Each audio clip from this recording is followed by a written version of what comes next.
दोस्तों नमस्कार, मैं हूं नंदलाल शर्मा और आप देख रहे हैं द मूक नायक। आज की इस डिबेट में आपका स्वागत है और हम आज बात करेंगे जो यूपी की सियासत है उस पर, उसमें जो बदलाव आ रहे हैं। आप देखिए कि जो लोकसभा चुनाव 2024 जो संपन्न हुआ है उसमें आजाद समाज पार्टी जो है चंद्रशेखर की, उसका परफॉर्मेंस और फिर बसपा का परफॉर्मेंस, बहुजन राजनीति और दलित राजनीति के लिए आगे का रास्ता क्या है? क्या चंद्रशेखर आजाद बसपा का विकल्प बन पाएंगे या फिर दोनों की राजनीति आगे बढ़ेगी? हालांकि बसपा ने ऐलान किया है कि वो आने वाले उपचुनाव में शिरकत करेगी और पार्टी इसमें पूरी मजबूती से लड़ने की तैयारी कर रही है। उस दूसरी तरफ चंद्रशेखर भी अपनी पार्टी को आगे बढ़ाने के लिए उपचुनाव में पूरी ताकत के साथ उतरने जा रहे हैं। तो इन्हीं सब मुद्दों पर बात करेंगे। हमारे साथ प्रोफेसर विक्रम हैं। और सर, आपका बहुत स्वागत है। और आज की डिबेट में पहला सवाल तो मैं आपकी टिप्पणी ही लेता हूं इस मुद्दे पर कि जिस तरीके से चंद्रशेखर का उभार हुआ है उसके बाद जो यूपी की राजनीति है, अखिलेश यादव भी पीडीए की राजनीति कर रहे हैं, राहुल गांधी भी सोशल जस्टिस की राजनीति कर रहे हैं। तो उसमें अगर हम देखें, जो परंपरागत एक पार्टी बसपा, जिसको माना जाता था कि वो दलित और वंचित समुदाय की पार्टी की राजनीति करती है, तो उसका फ्यूचर आप कैसे देख रहे हैं? क्या चंद्रशेखर विकल्प बन पाएंगे?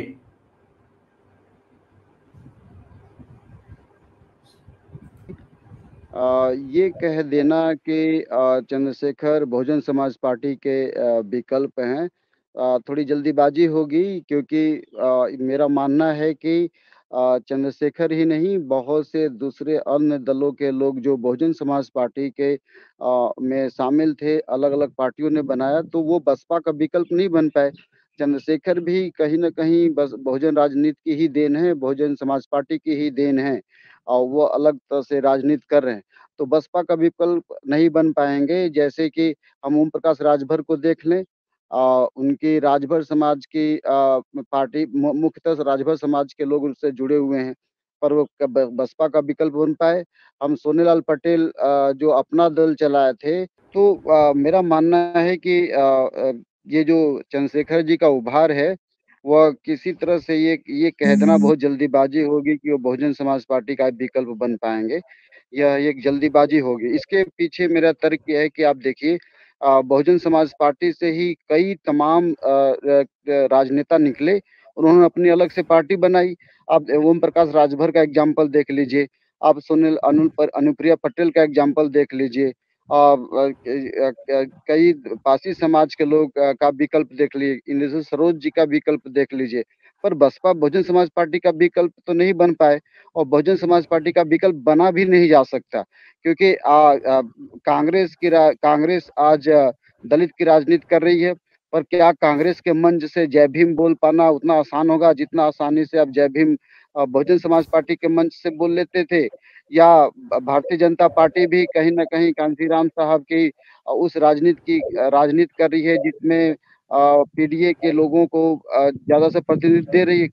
लेकिन क्या उसके प्रतिनिधित्व के बावजूद भी बहुजन समाज पार्टी का जो एसेंस था, जो आंदोलन था, जो मिशन था, क्या दूसरी पार्टी विकल्प के रूप में दे पा रही है? एग्ज़ैक्टली, चंद्रशेखर रावण जी भी बहुजन समाज पार्टी का विकल्प नहीं दे पाएँगे और निश्चित तौर पे उनका उभार इस देश में एक नया दलित आंदोलन का संकेत है। मैं इस बात से डिनाई नहीं करता हूँ। लेकिन बहुजन समाज पार्टी का विकल्प दे पाना, जिस तरह से वाम सेफ बना, DS4 बना, कांशीराम साहब ने जो राजनीति लेकर आए, बहन मायावती की जो राजनीति आई, उसका विकल्प बन पाना चंद्रशेखर जी के लिए कहना बहुत जल्दीबाजी होगी। मुझे नहीं लगता कि इस तरह की बात हो पाएगी। सब कई बार ये देखा गया है, देखिए, मैं प्रोफ़ेसर जेएनयू के प्रोफ़ेसर हैं विवेक कुमार। विवेक कुमार के हवाले से कह रहा हूँ कि आम तौर पे शुरुआती दौर में ये कहा गया कि दलित राजनीति कांग्रेस ने भी की। हमें अच्छी तरह से पता है कि बहुत से राजनेता कांग्रेस से निकले हैं, बहुत से राजनेता आपके भारतीय जनता पार्टी से निकले हैं, बहुत से नेता अपनी अपनी राजनीतिक पार्टी बनाए हुए हैं। लेकिन उनका कहना है कि पहली बार इंडिपेंडेंट दलित राजनीति केवल बहुजन समाज पार्टी के अंतर्गत आया हुआ है। CSDS का सर्वे देख लिए या द हिंदू का सर्वे देख लिए, उस हिंदू सर्वे के अनुसार नीचे से लेके ऊपर तक संगठन के अंतर्गत किस पार्टी ने दलित राजनीति को जमीनी स्तर पे पायजामा पहनाया है। तो ऐसा लगता है कि केवल बहुजन समाज पार्टी ही है इस तरह से है। तो संगठन के स्तर पे अभी चंद्रशेखर रावण का उनसे तुलना करना ठीक नहीं है। संगठन के स्तर पर आजाद समाज पार्टी के पास बहुत बड़ा संगठन नहीं है। उनकी जीत जो आजाद समाज पार्टी की जीत हुई है वहाँ पे मुसलमानों की वजह से, वहाँ पे ये जो दूसरी पार्टियां हैं गठबंधन की वजह से उनकी जीत वहाँ हुई है। और बहुजन समाज पार्टी का जो वोटर था इस जो बीजेपी की राजनीति थी ये कहते हुए कि भाई बीजेपी बीएसपी विकल्प नहीं बन पाएगी गठबंधन का, इसलिए दलित समाज के बहुत सारे लोग गठबंधन में चले गए। लेकिन क्या जमीन पे जो राजनीति बहुजन समाज पार्टी ने की है उसका कोई विकल्प बन पाया है? मुझे लगता नहीं है कि आजादी के पहले डॉक्टर बी आर अम्बेडकर का आंदोलन, उसके बाद कांशी राम साहब का आंदोलन, उसके बाद बहन मायावती का आंदोलन, इन तीन बड़े फिगर के सिवा दलित राजनीति को बदलने वाला दूसरा कोई फिगर बना ही नहीं। ऐसा तो नहीं कि कांग्रेस में दलित राजनेता नहीं आए, सुशील कुमार सिंधे थे, अभी भी हैं, लेकिन क्या कांग्रेस ने उस तरह का विकल्प दे पाई? भारतीय जनता पार्टी के अंतर्गत आपके अंदर दो राष्ट्रपति इन्होंने दिया, दलित राष्ट्रपति दिया, आदिवासी राष्ट्रपति दिया, पर क्या इंडिपेंडेंट दलित राजनीति दे पाई दूसरी पार्टियां? तो मेरा मानना है कि दूसरी पार्टियां इंडिपेंडेंट स्वतंत्र दलित राजनीति को जन्म नहीं दे पाई है। तो इसलिए ये कह देना बहुत आसान होगा। मुझे ऐसा लगता है कि आप जो कह रहे हैं वो कहीं ना कहीं एक नैरेटिव गढ़ दिया गया है भारत में बहुजन समाज पार्टी के खिलाफ, बहन मायावती के खिलाफ, कि नहीं अब तो भीम आर्मी के लोग, अब तो चंद्रशेखर ही एक विकल्प बन पाएंगे।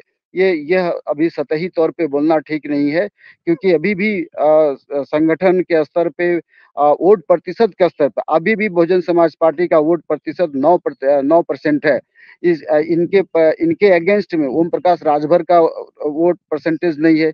इनके अगेंस्ट में आपका सोनेलाल पटेल या अनुप्रिया पटेल के पार्टी का इस तरह से नहीं वोट प्रतिशत नहीं है। तो विकल्प किस आधार पे? तीसरी बात, जो बहुजन समाज पार्टी ने इतिहास में दिशा बदलने का काम किया है, दूसरी पॉलिटिकल पार्टी भी नहीं कर पाएंगे।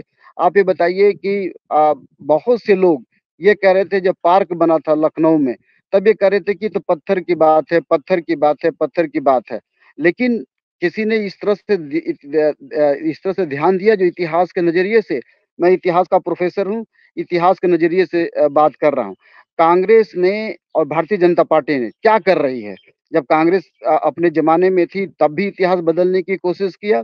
मैं अक्सर ये बात कहता हूँ कि कांग्रेस के ही जमाने में आज तक जो सिलेबस पाठ्यक्रम बना, जैसे छ से क्षत्रिय, त से तलवार, ड से डमरू, ठ से ठठेरा, ब से बहेलिया, राम स्कूल जाता है, सीता खाना पकाती है। इसके बाद आप हिस्ट्री में गुप्त वंश, मौर्य वंश, समाज वंश, पाल वंश, हेन वंश, इस नैरेटिव को तोड़ नहीं पाए। यानी अपर कास्ट की हिस्ट्री, अपर कास्ट के इतिहासकार, हिस्ट्री भी अपर कास्ट का, इतिहास भी अपर कास्ट का, इतिहासकार भी अपर कास्ट। इस नैरेटिव को अगर किसी ने तोड़ने की कोशिश की है तो बहुजन समाज पार्टी ने उन मूर्तियों को बनाकर इतिहास में बदलाव ला करके, अपने महापुरुषों का, बहुजन महापुरुषों का मेला लगा करके इस इतिहास को बदला है।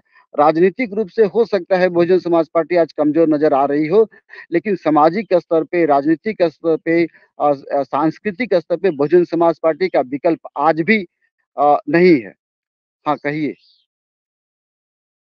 सर, आपकी जो बातें हैं सांगठनिक तौर पर, वैचारिक स्तर पर, मैं इस बात से सहमत हूं कि बसपा ने काफी लंबी लड़ाइयां लड़ी हैं और समाज में एक सकारात्मक बदलाव आया है। लेकिन 2012 के बाद की राजनीति को अगर हम देखें, जब बसपा यूपी में जो है चुनाव हारती है 2012 में, उसके बाद 12 साल हो गए और पिछले 10 साल में जिस तरीके से राजनीति हुई है उसमें आपको क्या कारण नजर आते हैं कि इंडिया गठबंधन जिस तरीके से राजनीति को लेकर आगे बढ़ा है और कुछ मैं कह सकता हूं कि कुछ वोट परसेंटेज अगर हम देखें कि पिछली बार 19% के आसपास 2019 के चुनाव में वोट बैंक था बसपा का, और इस बार जो है 9-9.5% के आसपास है। तो अगर इतना वोट कम हुआ है तो आप क्या कारण देखते हैं? साथी, जो कारण है वो मैं अपने ही समाज के लोगों के बेरुखी का प्रमुख कारण मानता हूँ। डॉक्टर बी आर अम्बेडकर भी चुनाव हार गए थे, तो हम क्या माने कि डॉक्टर बी आर अम्बेडकर चुनाव इसलिए हार गए थे कि उनके पार्टी के अंदर, आरपीआई के अंदर ताकत नहीं थी, या ये मान लें कि डॉक्टर बी आर अम्बेडकर की लीडरशिप में कमी थी। तो जाहिर है कि जब हम इस पे छानबीन करेंगे तो ये पता चलेगा कि डॉक्टर बी आर अम्बेडकर में कोई कमी नहीं थी, ना उनके लीडरशिप में कमी थी। तो उसी तरह से बहुजन समाज पार्टी के तहत मानेंगे कि बहुजन समाज पार्टी के खिलाफ एक ऐसी नैरेटिव गढ़ते चले जा रहे हैं कि बहुजन समाज पार्टी एक बहुजन समाप्त पार्टी है। ये नैरेटिव भारतीय जनता पार्टी ने बहुत अच्छे तरह से गढ़ा कि बहुजन समाज पार्टी एक समाप्त पार्टी है। इस वजह से लोगों ने विकल्प के तौर पे गठबंधन को चुना। अगर ये विकल्प ना आया होता है कि बहुजन समाज पार्टी एक समाप्त पार्टी है, तो ये शायद नजरिया ना होता।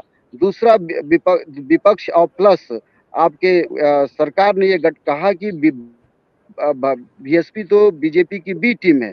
इस बी टीम की खामियाजा ये भुगतना पड़ा कि लोग आपके गठबंधन के पक्ष में चले गए। हमको पता है कि बहुजन समाज पार्टी ने मुस्लिम समुदाय को, सारे समुदाय को बहुत ज़्यादा बड़ी मात्रा में टिकट वितरण किया, लेकिन मुस्लिम समुदाय को ये लगा कि यदि बीजेपी को हराना है तो हमें गठबंधन के पक्ष में जाना होगा, क्योंकि उन्होंने एहसास किया कि गठबंधन है। तो ये मुख्य कारण रहा। और तीसरा जो प्रमुख कारण ये रहा है कि हमारा समाज एहसान फरामोश समाज है। जो वंचित समाज होता है, हमारा समाज बिकने वाला समाज होता है। कांशीराम साहब कई अवसरों पे कहते कि हमारा समाज बिकने वाला। तो हमारा समाज बिकने वाला है और छोटी-छोटी बातों में बिकता चला गया। उसको ना अपना इतिहास समझ में आ रहा है, ना उसको अपनी अतीत की घटनाओं को समझ में। उसके साथ लगातार डिस्क्रिमिनेशन हो रहा है। पॉलिटिकल डिस्क्रिमिनेशन हो रहा है, सोशल डिस्क्रिमिनेशन हो रहा है, कास्ट बेस्ड एट्रोसिटीज़ की घटनाएँ लगातार घट रही हैं। अभी जनसत्ता का एक रिपोर्ट आया है, आज का रिपोर्ट है कि भारत में करीब 80%, 81% अपर कास्ट के पास संसाधन है, जबकि दलितों के पास मात्र 2.21 संसाधन है, और ओबीसी के पास मात्र 10 के करीब है। 2022 में वो भी घट करके कम हो गया है। तो इतना बड़ा गैप होने के बावजूद भी 3.5% होने की क्या वजह है कि हमारे समाज के लोग चले जा रहे हैं? तो मैं अक्सर एक शब्द इस्तेमाल करता हूँ, हिंदू हेजिमनी। एंटोनियो ग्राम्सी है, जो इटली का एक वैचारिकी था, मार्क्सवादी था। उसने एक सिद्धांत दिया था, हेजिमनी। इसका इसका अर्थ होता है कि जो चीज़ें हमें देख रहे हैं, हमको लगता है वही सत्य है। हकीकत में होता है कि सत्य वो नहीं होता जो हम देख रहे हैं। हकीकत में सत्य वो होता है जो पर्दे के पीछे फ़िल्माया जा रहा है। इसी को एक और बड़े वैज्ञानिक ने कहा था, actor point of view. Actor वो है जो समाज में दिखाई नहीं पड़ता है, चलाता है वो। तो यहाँ पे एक्टर जो रहा है वो हिंदू वोटर का हिंदू हेजेमनी रहा है, भारतीय जनता पार्टी के नैरेटिव रहा है, कांग्रेस की नैरेटिव रही, समाजवादी पार्टी की नैरेटिव रही है।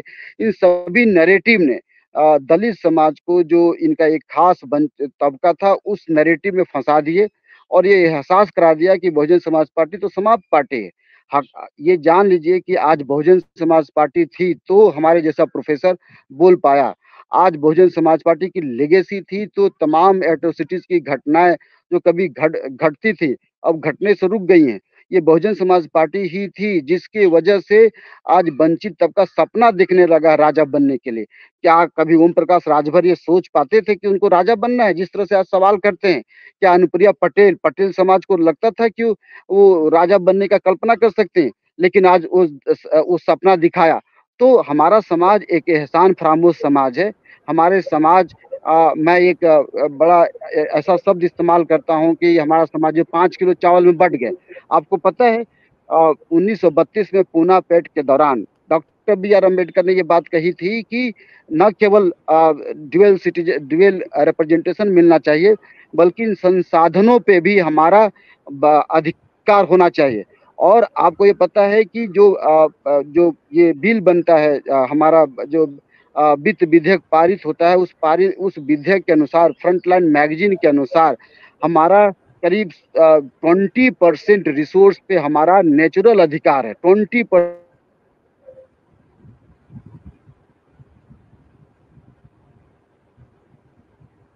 आज तक 20% क्या 10% ही बजट का हिस्सा होता है। तो मोदी सरकार जो 5 किलो चावल दाल दे रही है वो 10% बजट का हिस्सा है। इसी तरह से आदिवासी का करीब 10% बजट का हिस्सा होना चाहिए। यानी अगर यदि मान लीजिए 100 करोड़ का बजट है तो 10 करोड़ का बजट आदिवासी को होना चाहिए। यानी 100 करोड़ के बजट में 20 करोड़ का बजट एससी का होना चाहिए। लेकिन दुखद बात है कि इस तरह का नैरेटिव हम तोड़ नहीं पाए, ना हमको हमको जानकारी होती है, हमको पता भी नहीं होता। तो ये जो हमारी कमियां हैं, हमारे समाज की कमियां हैं, इन्हीं कमियों को लाभ उठा करके हमको साम दाम दंड भेद में फंसा करके, हिंदू हेजेमनी में फंसा करके हमारे समाज को बरगला दिया जाता है। कांसीराम साहब कहते थे कि यदि आप अपने समाज को तैयार नहीं करोगे तो दूसरा व्यक्ति आकर के आपके समाज को तैयार कर लेगा। यही हुआ है। हम अपने समाज को तैयार नहीं कर पाए तो भारतीय जनता पार्टी और गठबंधन के लोगों ने हमारे समाज को तैयार कर लिया कि बहुजन समाज पार्टी एक समाज पार्टी है। जी सर, मैं ये भी पूछना चाहूंगा कि 2014 और 2019 के चुनाव में भी कहा गया कि जो दलित समुदाय है, जो बसपा की राजनीति की वजह से सक्षम हुआ, जिसे बोलने, समाज में खड़े होने और जो संसाधन के तौर पर भी मजबूत हुआ, जो समाज वो भाजपा के साथ चला गया, मोदी के साथ चला गया। सर, मैं आपसे एक रिक्वेस्ट करूंगा कि कैमरा थोड़ा सा आप जो है अपनी तरफ कर लें ताकि कटे ना। ये बार बार चेहरा आपका कट जा रहा है। तो 2014 और 2019 में भी जो हम देखते हैं सर, तो उसमें जो है दलित और जो हाशिए का समाज है वो बसपा के साथ जाता है। तो आप उस पर क्या कहेंगे? फिर मैं चंद्रशेखर पर आऊंगा। हम सबको पता है कि 2019 में गठबंधन हुआ था और उस वक्त ये इस तरह से प्रेजेंट किया गया था कि हमारा समाज एक है। गठबंधन उस वक्त हुआ था और 2019 में गठबंधन हुआ था, उसके पहले गठबंधन नहीं हुआ था। उस वक्त भी हमारा सीट 0 था लेकिन हमारा वोट परसेंटेज बढ़ा था। इस बार इस बार देखिए, ये एक भ्रांति फैली हुई है कि उस बार जैसे आप कह रहे हैं कि उस वक्त वोट परसेंटेज ज़्यादा था और भले 2019 में हमारे पास 10 सीट थी, उसके पहले 2014 में 0 सीट थी, लेकिन परसेंटेज बढ़ा था। तब इस तरह की स्ट्रॉन्ग मैसेज नहीं दे पाए थे। इस बार स्ट्रॉन्ग मैसेज ये दे पाए कि ये जो जीत हुई है वो गठबंधन की जीत नहीं हुई है, माफ कीजिएगा, समाजवादी पार्टी की जीत नहीं है, न ये कांग्रेस की जीत है। ये जीत है जनता की। जनता ने मोदी को हराया है और भारतीय जनता पार्टी को हराया है। तो जनता को जहाँ पे ये लग रहा था कि भारतीय जनता पार्टी हार रही है, वहां पे जनता इरिस्पेक्टिव ऑफ कास्ट गठबंधन को वोट दी है। हमारे यहाँ खलीलाबाद में जाने बगैर कि क्या है, सबको ये लग रहा था कि गठबंधन जीता इसलिए दे दिया। इसका मतलब ये नहीं कि बहुजन समाज पार्टी कमजोर हुई है या बहुजन समाज पार्टी सीट नहीं जीत पाई।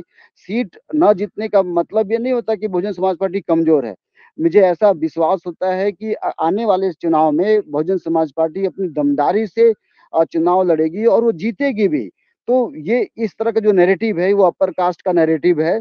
ये भारतीय जनता पार्टी का नैरेटिव है कि बहुजन समाज पार्टी 2014 में 0 पे आई, 2019 में आपके 10 सीट थी और 10 सीट किस लिए आई? क्योंकि समाजवादी पार्टी के साथ गठबंधन था। इसलिए लोग ऐसा कहते हैं कि गठबंधन में अगर बहुजन समाज पार्टी आती इस बार तो बहुजन समाज पार्टी की सीट बढ़ते हैं। ये एक नैरेटिव है जिस नैरेटिव को समाज ने अपने दिल में उतार लिया, इसलिए बहुजन समाज पार्टी का ये हश्र है। और जो मैंने आपको कारण बताया, तो ये इसमें भ्रम में नहीं रहना है कि बहुजन समाज पार्टी ने, देखिए, इलेक्टोरल पॉलिटिक्स अलग होता है और सोशल इंजीनियरिंग की पॉलिटिक्स अलग होता है। सोशल इंजीनियरिंग की पॉलिटिक्स में बहुजन समाज पार्टी आज भी सभी पार्टियों से बहुत ऊपर है। निश्चित तौर पे इलेक्टोरल पॉलिटिक्स में समस्या आई है जिसको माननीय बहन जी अपना विस्तार कर रही हैं, वो करेंगी भी। और मुझे लगता है कि ये जो बहुजन समाज पार्टी की जो कोऑर्डिनेटर की जो पॉलिसी है, मेरे ख्याल से उस पॉलिसी में थोड़ा तब्दीली आनी चाहिए। और जो उस पॉलिसी में जब तब्दीली आएगी तो मुझे लगता है कि उसमें उस संगठनात्मक विकास होगा। जो बहुजन समाज पार्टी के अंतर्गत जो वाम सेफ शैडो वाम का कैडर है, उस कैडर को जो समाप्त कर दिया गया है, उस कैडर में थोड़ा बदलाव आएगा तो बहुजन समाज पार्टी दोबारा से इलेक्टोरल पॉलिटिक्स में मजबूत हासिल पे होगी। बिल्कुल सर, जो आप बात कह रहे हैं काफी जो है उस पर आप देखेंगे कि हम समाज में भी बहुजन समाज पार्टी की राजनीति के जो सकारात्मक बदलाव है उसको देखते हैं। लेकिन सर, जो भी बदलाव आया, आप देखिए कि वो राजनीति में सत्ता में आने के बाद ही वो बदलाव आया। उसको ज्यादा हम कह सकते हैं कि ठोस बुनियादी तौर पर जो जमीन पर जो उसका असर आया वो इसीलिए आया कि बहन जी सीएम बनी, बसपा की सरकार आई, लोगों में ताकत आई, कि समझ आई कि हमारी सरकार है। फिर वो असर्ट करने लगे, बोलने लगे, अपने हक के लिए खड़े होने लगे।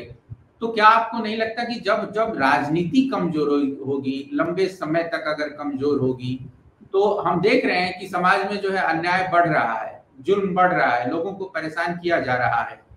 तो जाहिर तौर पर ये जो कमियां आ रही हैं, बहुत सारे लोगों ने लेख अखबारों में लिखे हैं जो दलित चिंतक हैं, कि जो बसपा एक तरीके से पैसिव हो गई है।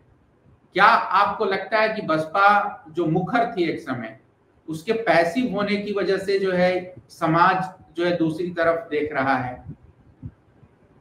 नहीं, नहीं।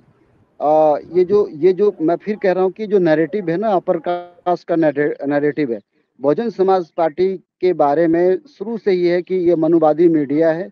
मनुवादी मीडिया बहुजन समाज पार्टी के प्रोग्रामों को, उनके कार्यक्रमों को दिखाता नहीं है।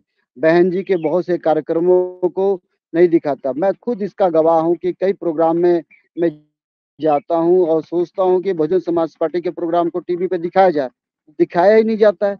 उनके ट्वीट को बहुत सीरियस लिया ही नहीं जाता। बहन जी 2-3 रैली को एड्रेस करती हैं, उनके बारे में नहीं बताया जाता। बहुजन समाज पार्टी के कोऑर्डिनेटर के बारे में नहीं बताया जाता है। ऐसा लगता है कि बहुजन समाज पार्टी पार्टी ही नहीं है।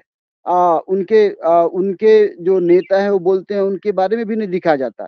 तो ये तो षड्यंत्र है कि बहुजन समाज पार्टी समाप्त किया जाए। देखिए असल में क्या है कि भारतीय जो पॉलिटिक्स है, उसमें बहुजन समाज पार्टी सीधे-सीधे एक बड़ा हस्ताक्षर है। और बहुजन कभी भी भारतीय जनता पार्टी को समाजवादी पार्टी से नहीं डर लगता, कांग्रेस से नहीं डर लगता, किसी और से।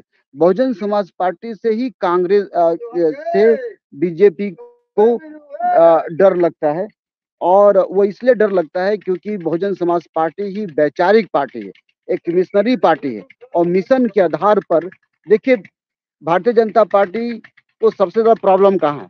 एक बहुजन समाज पार्टी से प्रॉब्लम है, एक प्रॉब्लम आपके कम्युनिस्ट आंदोलन से प्रॉब्लम है। कम्युनिस्ट भी एक आपका मिशनरी पार्टी है, उसका वर्ग संघर्ष का सिद्धांत है। दूसरा बहुजन समाज पार्टी है जो इस देश में जातिवाद को समाप्त करना चाहती है। और दूसरी पार्टियां कतई नहीं चाहती कि इस देश में जाति समाप्त हो। क्यों नहीं समाप्त हो?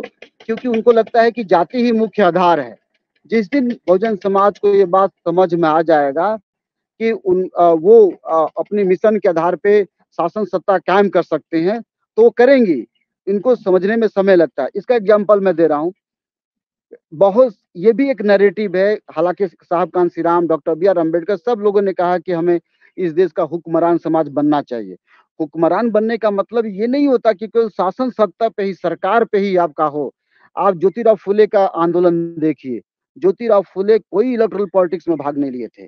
लेकिन पूना में जिस तरह का आंदोलन उन्होंने किया, सत्यशोधक समाज लिख करके पार्टी बना करके वहाँ पे ब्राह्मणों के का जो छल कपट था उसको एक्सपोज किया। उन्हीं की वजह से बाबा साहब डॉक्टर बी आर अम्बेडकर कहते हैं कि ये हमारे पहले गुरु हैं। आप कबीर दास का एग्जाम्पल लीजिए, उन्होंने समाज को जगाने का काम किया। इसी तरह से डॉक्टर बी आर अम्बेडकर की शुरुआती दर की पॉलिटिक्स लीजिए, वहाँ पे इलेक्टोरल पॉलिटिक्स नहीं था, बल्कि जन जागरण का ही काम था, हॉस्टल्स का था, कॉलेज खोलने का था, मिलिंद कॉलेज उन्होंने बनाया। तो सामाजिक कार्य निश्चित तौर पे राजनीतिक कार्य से बड़ा कार्य है।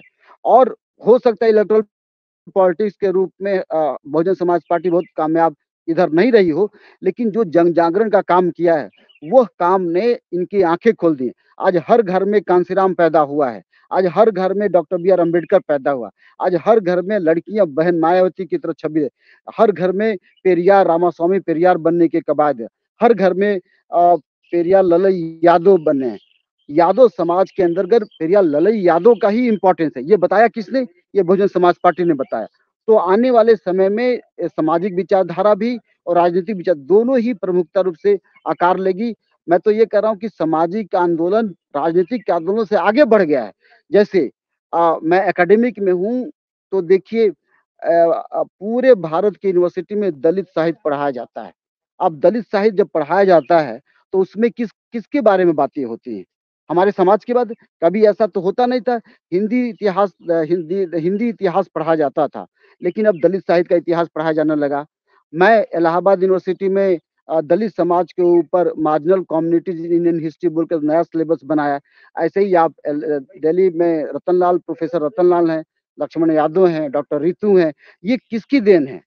ये बहुजन समाज पार्टी की देन है, जिसको आज ये जो पॉलिटिक्स है उसको समाप्त कर देना चाहते हैं। ऐसा नहीं हो पाएगा। जब मैं आपको मुझे याद है कि जब मैं हाई स्कूल इंटर में था, तो राम आश्रय वर्मा ने पार्टी छोड़ दिया था। और भी भगवत पाल ने पार्टी छोड़ दिया, भगवत पाल थे। तो तब भी ये बात हो रही थी। और बहुत बड़े बड़े बरखुराम वर्मा ने भी पार्टी छोड़ दिया, तब भी यही बात हो रही है, अरे बहुजन समाज पार्टी तो समाप्त हो गई।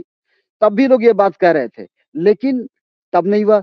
हमारे ज़माने में मोहसिन खान, जो इसी एरिया के, जो जिस एरिया का मैं हूँ, इस एरिया में विधायक बने। बाद में राज बहादुर के साथ अलग होकर के अलग पार्टी बना लिया। लेकिन तब भी ये बात आरोप लगता कि बहुजन समाज पार्टी तो समाप्त हो गई भाई। अब ये लोग नए बहुजन समाज को रिप्लेस कर देंगे। जब फूल सिंह बरैया जब मध्य प्रदेश में पार्टी से अलग हुए थे, और अरविंद नेताम, तब भी आरोप लगे थे, अरे फूल सिंह बरैया अब अलग हो गए, वो साहब कांसीराम के दूसरे रूप पे बहुजन समाज पार्टी समाप्त हो गई। मुझे तो ऐसा लगता है कि जो बहुजन समाज पार्टी से निकल करके जाता है वो समाप्त हो जाता है। बहुजन समाज पार्टी समाप्त नहीं हो पाई। तो मुझे नहीं लगता कि आने वाले वर्षों में बहुजन समाज पार्टी समाप्त होगी। इसका कोई कोई दूर दूर तक अंदेशा नहीं है। इलेक्टोरल पॉलिटिक्स में हम कम हैं। मुझे लगता है कि बहुजन समाज पार्टी के नेतागण इस पे विचार कर रहे हैं, और आने वाले समय में बहुत तरीके से चुनाव ये लोग लड़ेंगे। सर, ये जो 2024 के चुनाव में जिस तरीके से आकाश आनंद कैंपेनिंग कर रहे थे, और फिर बहन जी ने उनको जो है कैंपेन से हटा दिया, एक तरीके से उनको जो है बोला कि जो है अभी हम जो है आने वाले वक्त में जो है उनको दोबारा जो है सामने लाएंगे, अभी जो है कुछ और चीजें देखनी है। लेकिन एक युवा नेता जब इस तरीके से बोल रहा था, मुद्दों पर मुखर होके जनता को समर्थन मिल रहा था, तो ये जो फैसला हुआ, आप इसको कैसे देखते हैं? अगर आप बसपा को आगे बढ़ना है तो बोलना ही होगा, जनता के बीच अपनी बात रखनी होगी, उसके दुख दर्द को साझा ही करना होगा। अगर एक युवा नेता बोल रहे थे आकाश आनंद, तो ऐसी क्या वजह थी जो उनको हटा दिया गया? जनता तो उनके पीछे खड़ी हो रही थी। देखिए, ये भी एक नैरेटिव है कि आकाश आनंद की वजह से बहुजन समाज पार्टी को नुकसान हुआ, बहन जी को उनको नहीं हटाना चाहिए, ऐसा कहा जाता है। ये बहुजन समाज पार्टी का इंटरनल पॉलिटिक्स है। अब मुझे ये बताइए कि अभी ओम प्रकाश राजभर का बयान आया, क्या कहा कि भारतीय जनता पार्टी के में मोदी और योगी की वजह से भारतीय जनता पार्टी हारी है। ठीक है, दूसरी सर पॉलिटिकल दूसरी सर सर सर सर मैं एक चीज हाँ यहाँ बोलिए। पर जो है बस अपनी बात रखना चाहता हूँ। मुझे लगता हाँ है कि बोलिए बोलिए। बसपा का योगदान और समाज पर प्रभाव जो है ओम प्रकाश राजभर से कहीं कहीं कई गुना ज्यादा है। तो हम राजभर हाँ की बिल्कुल राजनीति से बिल्कुल। इसकी तुलना नहीं कर रहे हैं। हम राजभर की राजनीति अब से इसकी मैं तुलना नहीं कर रहे मैं ये हैं। अगर बताना मैं चाहता हूँ कि मैं ये जी बताना चाहता हूँ कि बोलिए। बहुजन समाज पार्टी कितनी कितनी डिसिप्लिन पार्टी है, कि एक राष्ट्रीय स्तर के नेता को बहन जी ने पार्टी से हटाया। उनका अपना इंटरनल पॉलिटिक्स है। और देखिए डिसिप्लिन के मामले में कितनी अच्छा डिसिप्लिन रहा कि खुद आकाश आनंद भी ये कहे कि बहन जी जब तक चाहेंगी, जैसे चाहेंगी, मैं पार्टी को सेवा कर। ये स्थिति दूसरी पॉलिटिकल पार्टी में नहीं है। किसी पॉलिटिकल पार्टी में अब जाइए, कितनी भगदड़ मची हुई है, इनडिसिप्लिन कितना है। लेकिन बहुजन समाज पार्टी में इस तरह की बातें दी। आप ये भी देखिए कि आकाश आनंद को लेकर के जब बहन जी ने आकाश आनंद को बनाया था, नेशनल कोऑर्डिनेटर और वारिस बनाया था, तब यही लोग ये कहते थे कि देखिए बहन जी ने परिवारवाद चला रही हैं, अपने ही भतीजे को नेशनल कोऑर्डिनेटर बना दिया, ये बना दिया। यही जो नैरेटिव आप बता रहे हैं हमें, यही नैरेटिव उस वक्त भी था, तब इनके अगेंस्ट में था। अब बहन जी ने आकाश आनंद को हटा दिया, फिर नैरेटिव शुरू कर दिया इन लोगों ने कि नहीं भाई, बहन जी ने तो हटा करके गलती कर दी और उससे युवाओं में प्रभाव पड़ रहा था। ऐसा इस तरह की कोई बात नहीं है। आज भी आकाश आनंद के साथ युवा खड़े हैं जो वहां पे खड़े थे। ये बहन जी की अपनी समझदारी थी, बहन जी की अपनी परिपक्वता थी, बहन जी की अपनी अंडरस्टैंडिंग थी। मैं कह रहा हूँ, जेएनयू में एक कहावत है, what JNU thinks today India thinks tomorrow. JNU जो आज सोचता है, इंडिया उसको कल सोचती है। बहन जी के बारे में मेरा यही कहना है कि what Behen ji thinks today, Indian leader thinks tomorrow. जो बहन जी की पॉलिटिक्स है, जो बहन जी आज सोच रही हैं, वो भारत दूसरे दिन सोचता है। तो आप बहन जी की पॉलिटिक्स के बारे में एक मायोपिक है बहन जी की पॉलिटिक्स।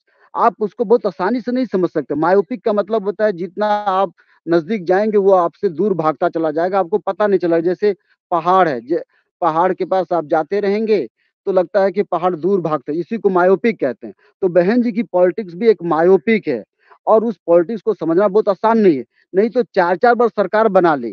कभी कोई जानता था कि बहुजन समाज पार्टी जब सर्वजन हिताय सर्वजन सुखाय की बात है तब भी लोग क्रिटिसाइज कर रहे थे। अब देखिए, ब्रह्मा विष्णु नहीं, क्या क्या एक नारा था कि क्या ब्रह्मा विष्णु क्या गाय नहीं महेश है, हाथी नहीं महेश है, ब्रह्मा विष्णु महेश है, कुछ इस तरह से बसपा के बारे में चला था कि ब्राह्मणों को तरजीह आपने दी थी।